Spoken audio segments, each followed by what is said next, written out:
What's a company secret you can share now that you don't work there? They are out of business now. But in the early 90s I worked at Radio Shack for a year and a half. When people would return an item because it didn't work, the manager of the store would just box it back up and sell it again as if it were new.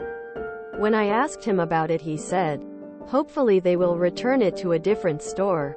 I nearly got fired when I refused to sell a guy a walkie-talkie CB radio that I knew didn't work. The guy was on his way out for a hunting trip and was buying 3 of these for him and his friends. We had 2 and the third was the broken one. In front of the customer. I told the manager that one didn't work and I had tested it. The guy was happy, I told him. We arranged for him to get the last one he needed at a different store and off he went. The manager was livid with me and nearly fired me.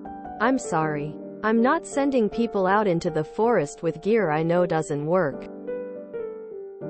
Hilariously, a few months later the manager was caught stealing from the store and got fired. If you don't hear music when you're supposedly on hold, the operator simply muted their mic and can still hear you. I've heard interesting and damning things while they thought I couldn't hear them. The difference between the high-quality deli meat sold at M&S and the regular deli meat sold in other grocery stores is that we changed the label. We would literally stop the production line, wait for the guy who ran the label machine to swap them out and then start it back up again. At a major insurance company I wrote software for was very big on security. If we needed to make an update, we weren't allowed to remote into the server. Even though you physically could. It was just against policy. To make an update, you had to put your changes onto portable storage. Show your ID to the security guy. Use your key to open the door. Get escorted to the server. Then they'd observe you via cameras. The login? Admin? The password? Blank. Literally no password. Ice manufacturing. My shift manager dropped a 7-gram bag of weed in a bag of ice. It went out for delivery.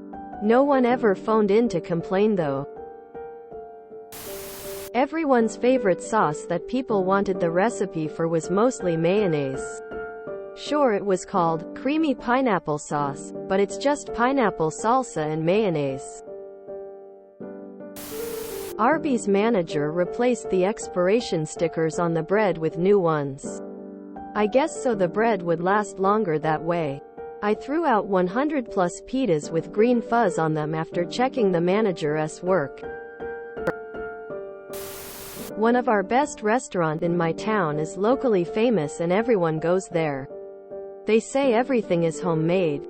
The thing they are famous for is the hot beef sandwiches with homemade potatoes and gravy. And the fish fry.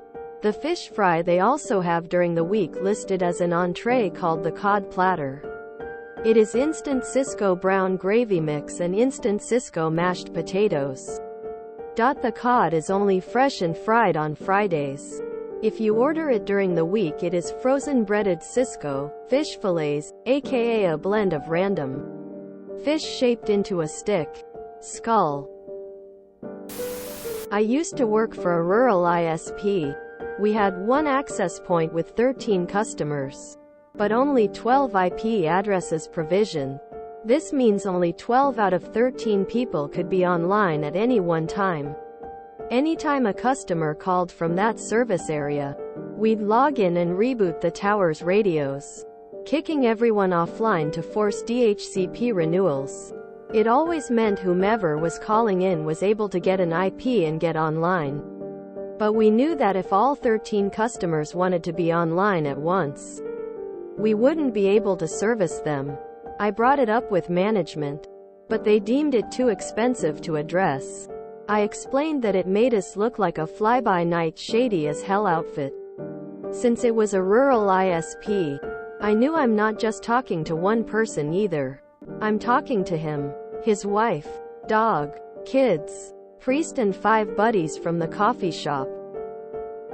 Make a bad impression on one person and you might as well take out an ad in their local paper, calling the whole town assholes. I handed out a lot of free months of service working there and would often make the point credits aren't revenue for justifiability angry customers. In the United States, one company's bread and butter was simply reboxing and relabeling computer monitors from China to make it seem like they were from the company and made, assembled in some way by them. Buses due for MO, a certificate of roadworthiness in the UK, would have their faulty parts switched out from a working part from another bus, then swapped back afterwards. Common practice. Also, I'm no germaphobe, but there's no way in hell I'd eat on public transport. They really aren't clean. Hotels do not typically have security, maintenance or housekeeping on staff 24/7. Once housekeeping finishes cleaning all the rooms, the entire staff leaves except for one front desk employee. Worked at a major cable ISP and their 4 billing cycles. They upgraded the billing system, but did something wrong, and all but the current cycle got a late charge. But instead of fixing it immediately, we were told to credit their account if the customer called in. I did the math, and for the size of our city, and the 3/4 of people wrongly charged, it was over $1 million USD. Most people just pay their bill and don't look to close.